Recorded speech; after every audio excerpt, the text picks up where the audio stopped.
Hello and welcome to another episode of No Notes, where the conversation is always a perfect 10 out of 10. This podcast is powered by Elios Health, the most used and most loved AI platform in behavioral health, equipping more than 120 organizations and over 10,000 providers with powerful automation tools that streamline documentation, simplify compliance, and surface deep care insights that drive better client outcomes.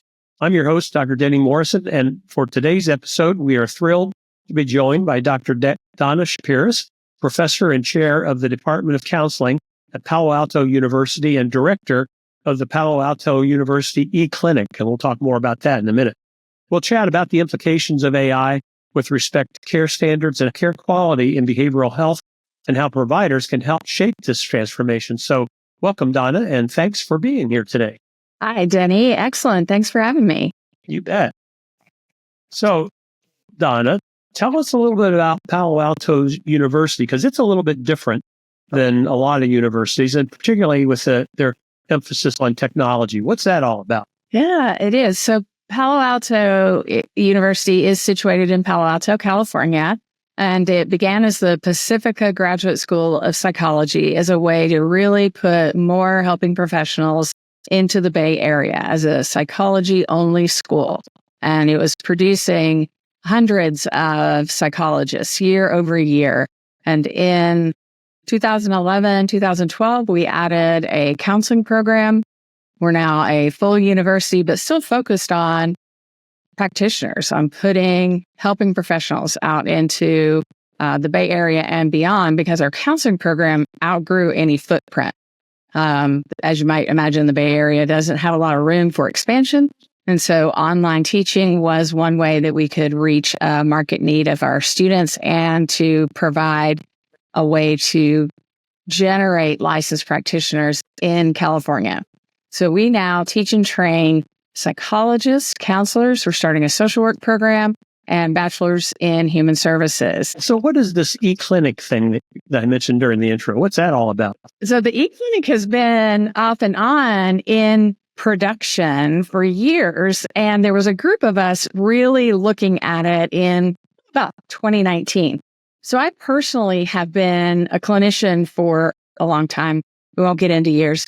But since 2016, I've been doing all of my practice completely virtually, completely telemental health. And I would go and present on this idea and this model of doing telemental health work. And people would say, that's terrible. You shouldn't do that. You can't do good work if you're not in the same room with your clients. And it's amazing how that landscape has changed, because as we were trying to develop this model at PAU of maybe we should start looking at some digital tools and doing some telemental health, well, along came COVID. And that hastened our need to do that pretty quickly. So we created a zero footprint clinic where we could teach and train our psychology and counseling students to not only provide what we might call Zoom-based counseling, sort of the video, typical 50-minute sessions. It's kind of funny to call it typical.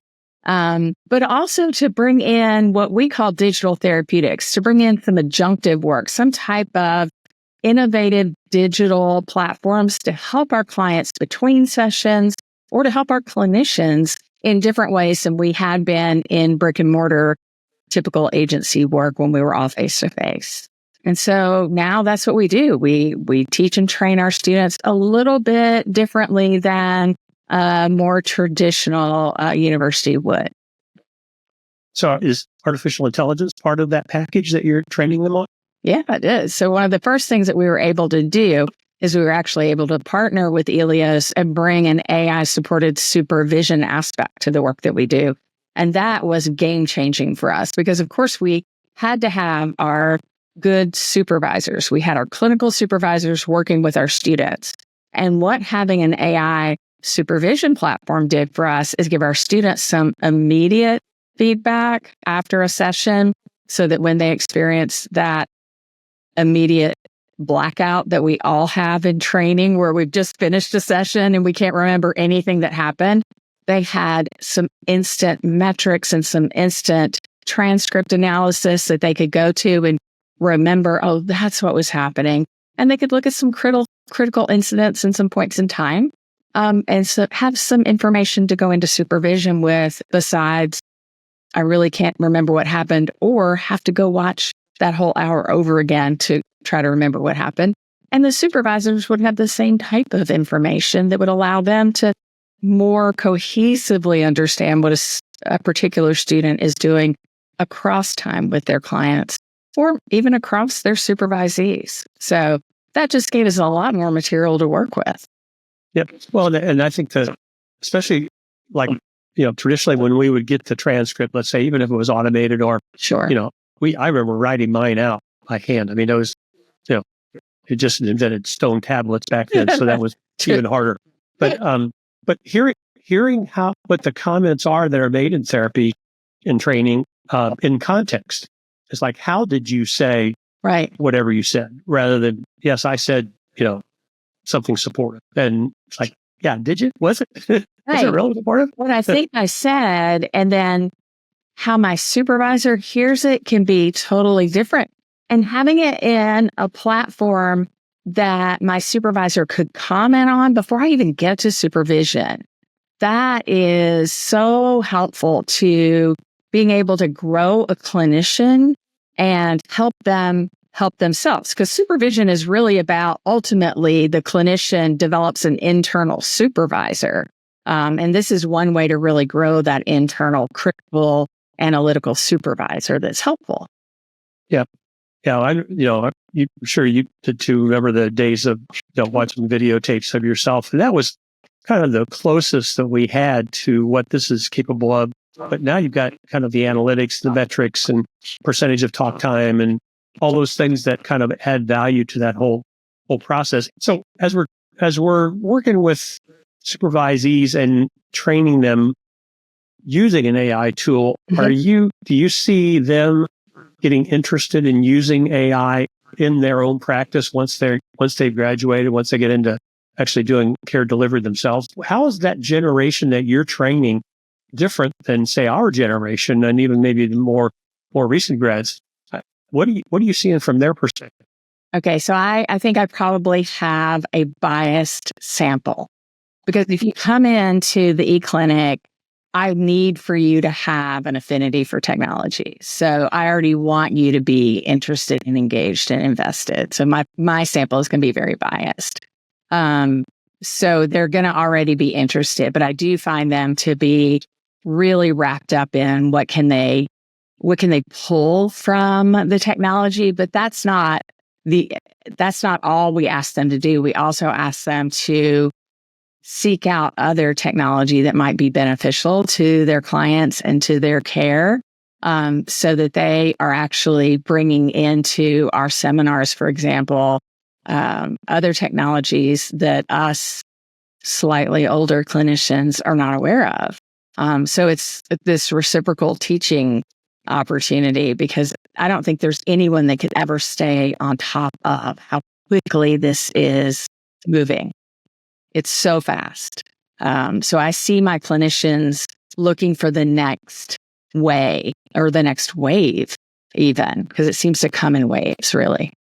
Can you think of an example of something they brought in that you hadn't seen before or that you hadn't used before?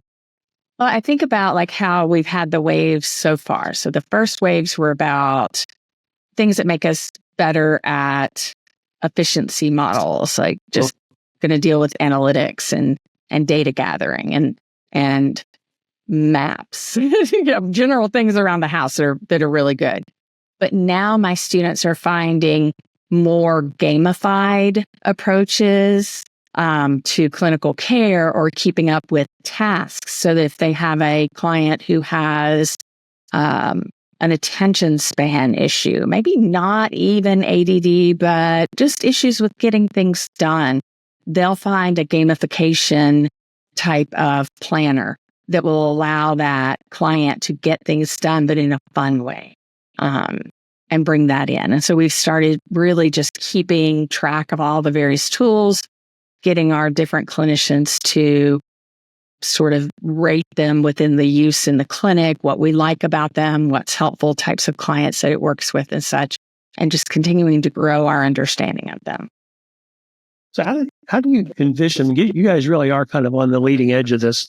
how do you envision kind of using AI tools and these other ones like the gamification, improving quality of care for clients that come into behavioral health care providers? We focused on efficiency, for the kind of the most part, and that's been really beneficial for clinicians if we can help them document faster and easier and better. Yeah. But what about quality? How do you see quality being impacted?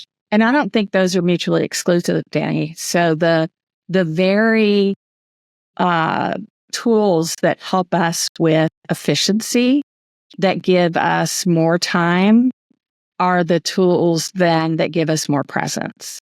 So if you are simply transcribing my sessions, I can be more present in session. So I was just at a CBT conference and we were talking about adherence to protocol.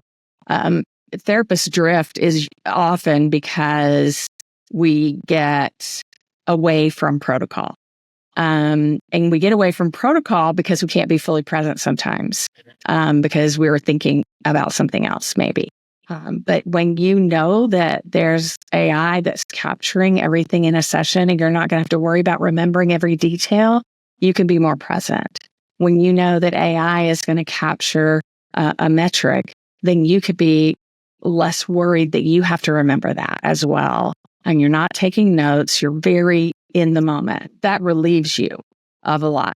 Plus, then you're not spending your precious time between sessions trying to gather that note together and get it submitted and all of that.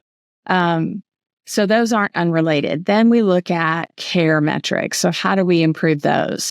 If it's one thing to get things done more efficiently, it's another thing to care for people better, which I think is a much better use of AI, if possible.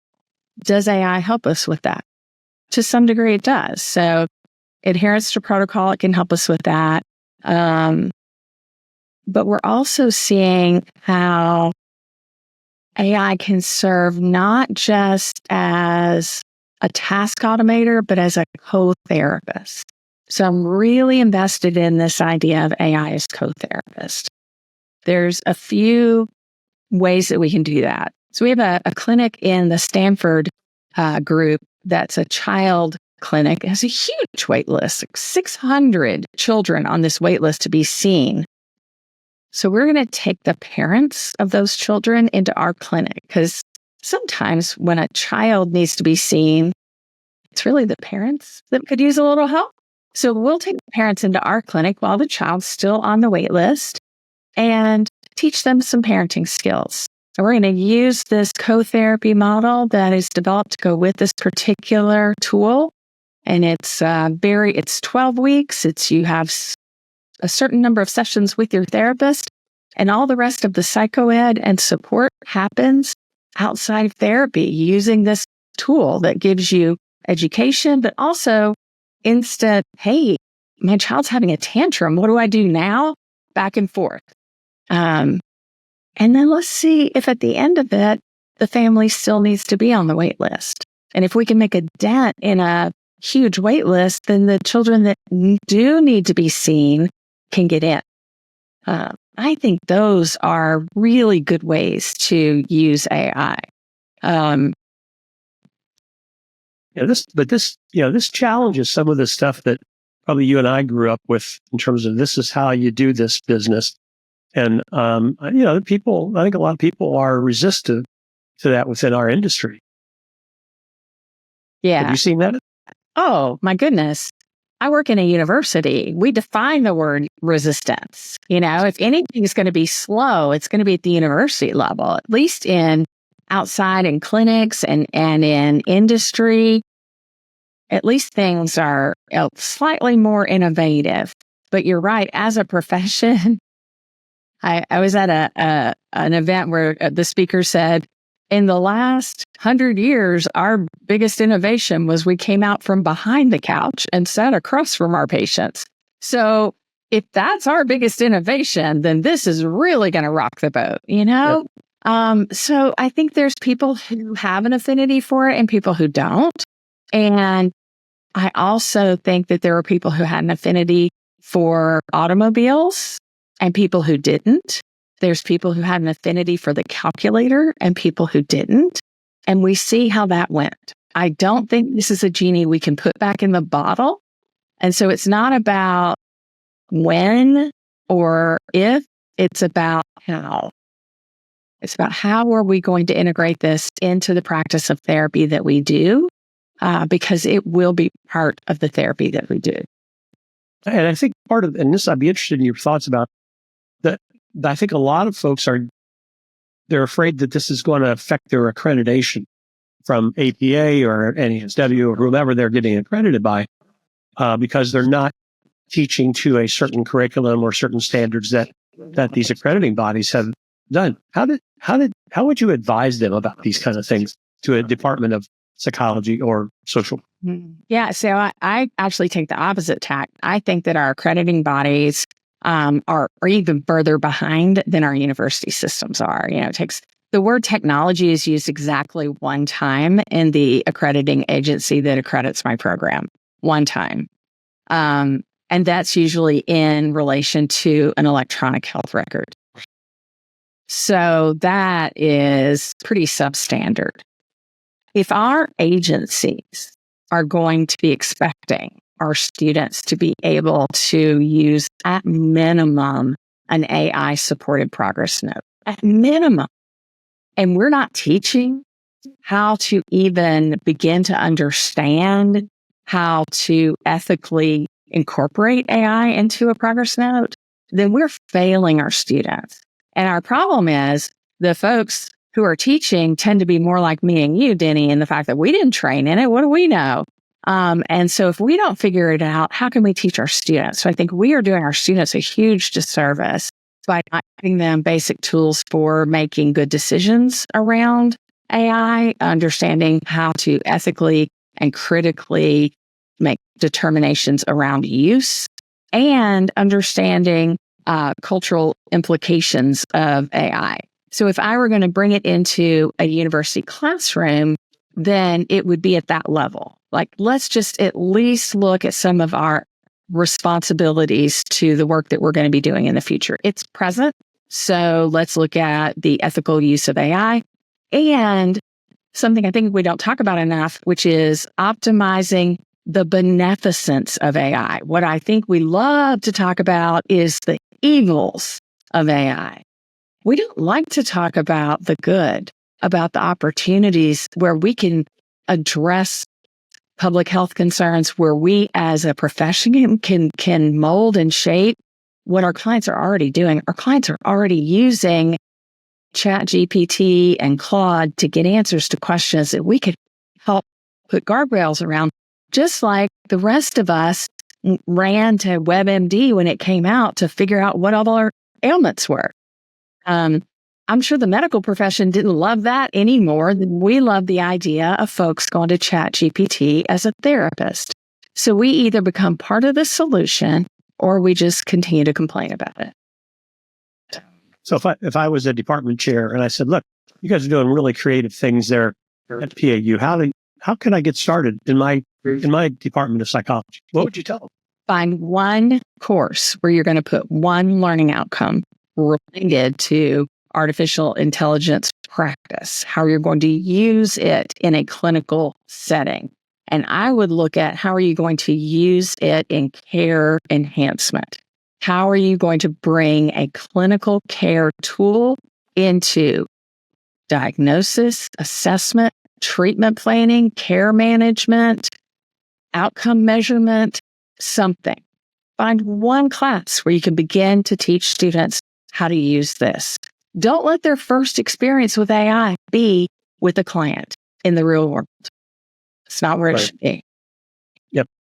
Yeah, I think a few years ago I was having the same conversation with my alma mater about the use of electronic records in their clinic. Sure. And they were, everybody, those students are going to have to document an electronic record when they graduate.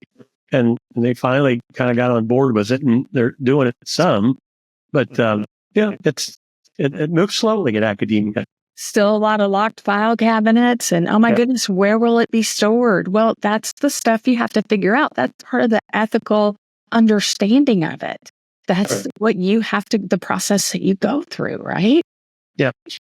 Yeah. From a clinical point of view, I know one of the things I have heard as kind of arguments against this, or I wouldn't say arguments, just questions about it, is that if you use these kind of tools, that somehow this is going to negatively impact the therapeutic relationship with the client. How do you respond to that? I mean, does it affect the therapeutic relationship? Oh, I'm really excited for when the research starts coming around this, because I don't think we have the research yet to really answer that question in the most definitive way. But what we do have is we have some research that sort of hints at it. So here's what we already know. We already know that when clients or the general population interfaces with a chatbot, that they anthropomorphize the chatbot, that it becomes human, that when they are talking to one of these therapy-like AIs, that they find it to be human. They talk to it as if it's human. I was just reading a study on an eating disorder chatbot where the participants were saying, "You've helped me so much. I love you. I love you. Thank you for helping me." They don't see the difference in the conversation between themselves and this AI, and themselves and a therapist or a person.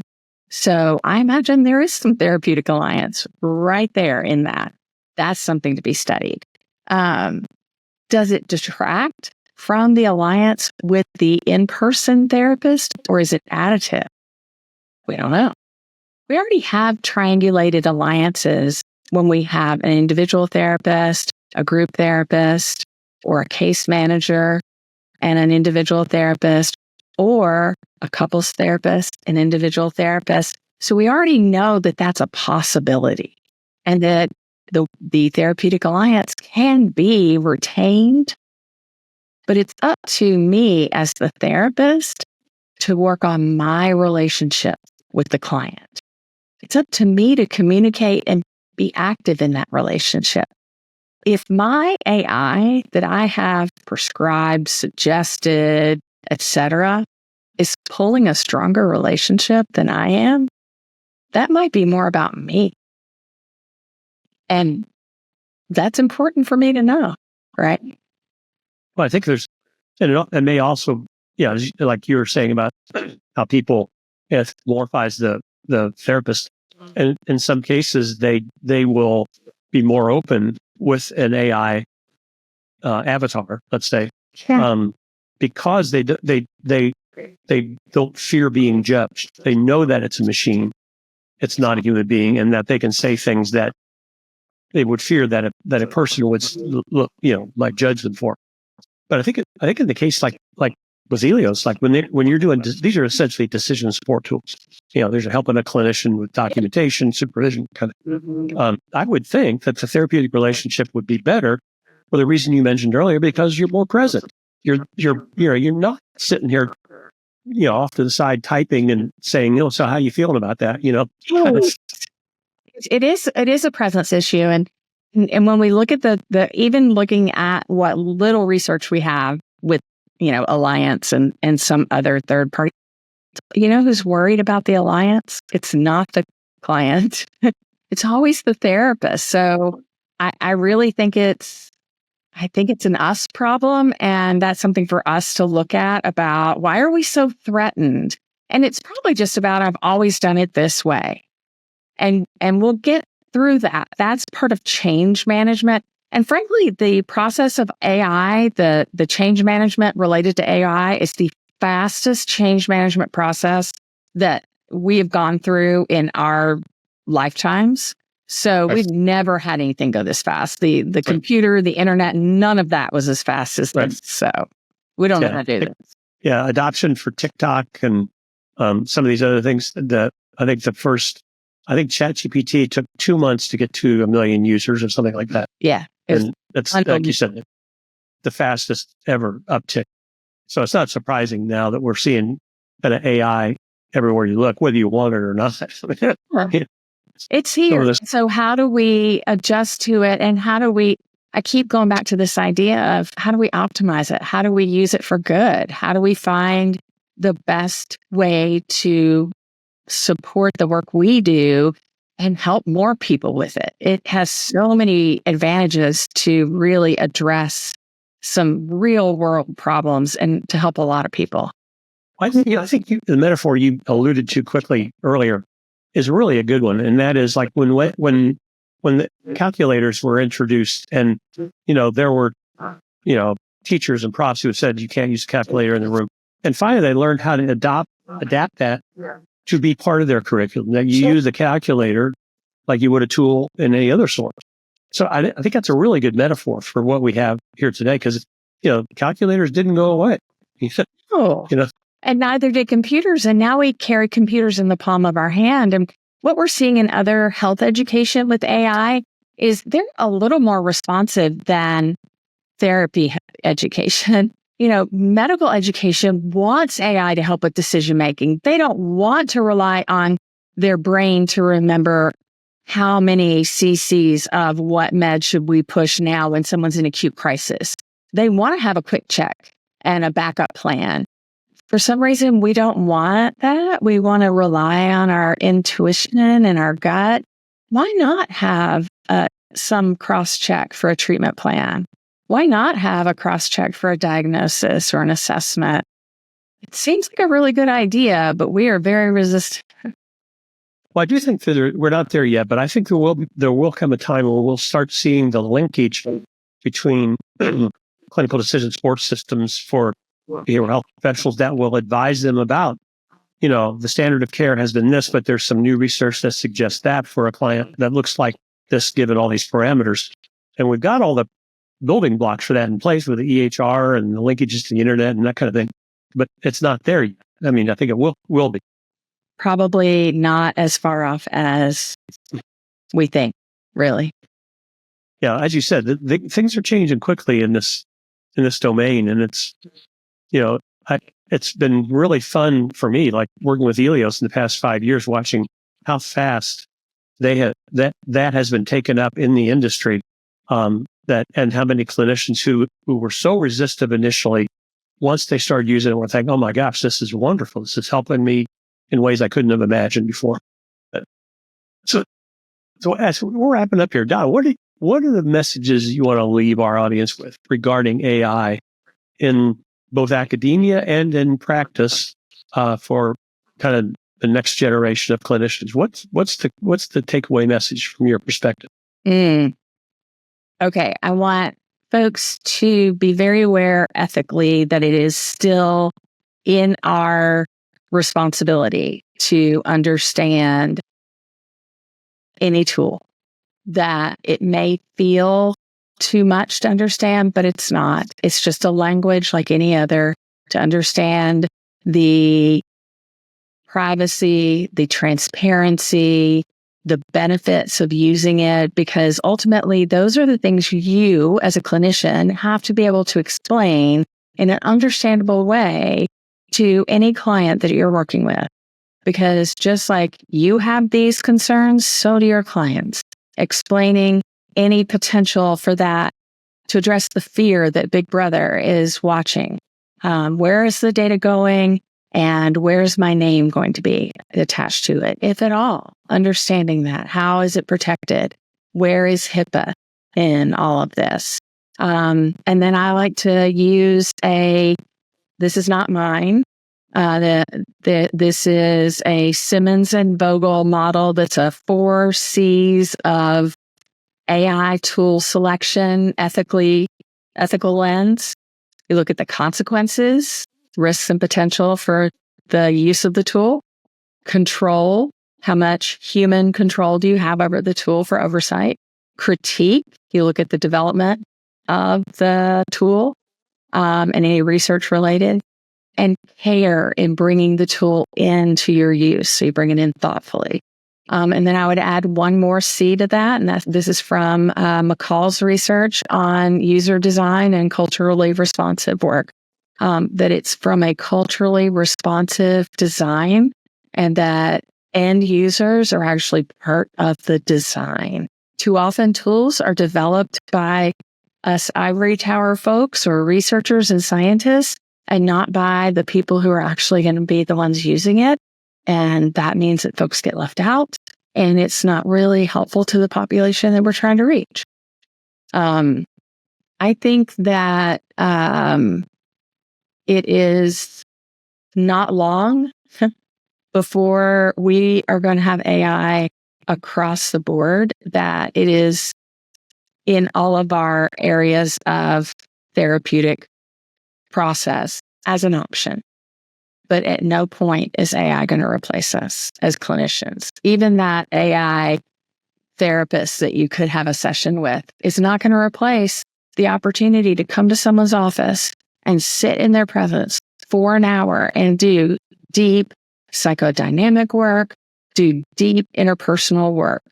That is always going to be a possibility and always going to be needed. But I think clinicians who use AI at some level will likely be greater than clinicians who don't use it at all. Well, this is great. And we could probably go on for another hour or two. But my guest has been Dr. Donna Sheperis, and this will bring us to a close. Donna, thank you so much for doing this. This has really been fun, and we are out.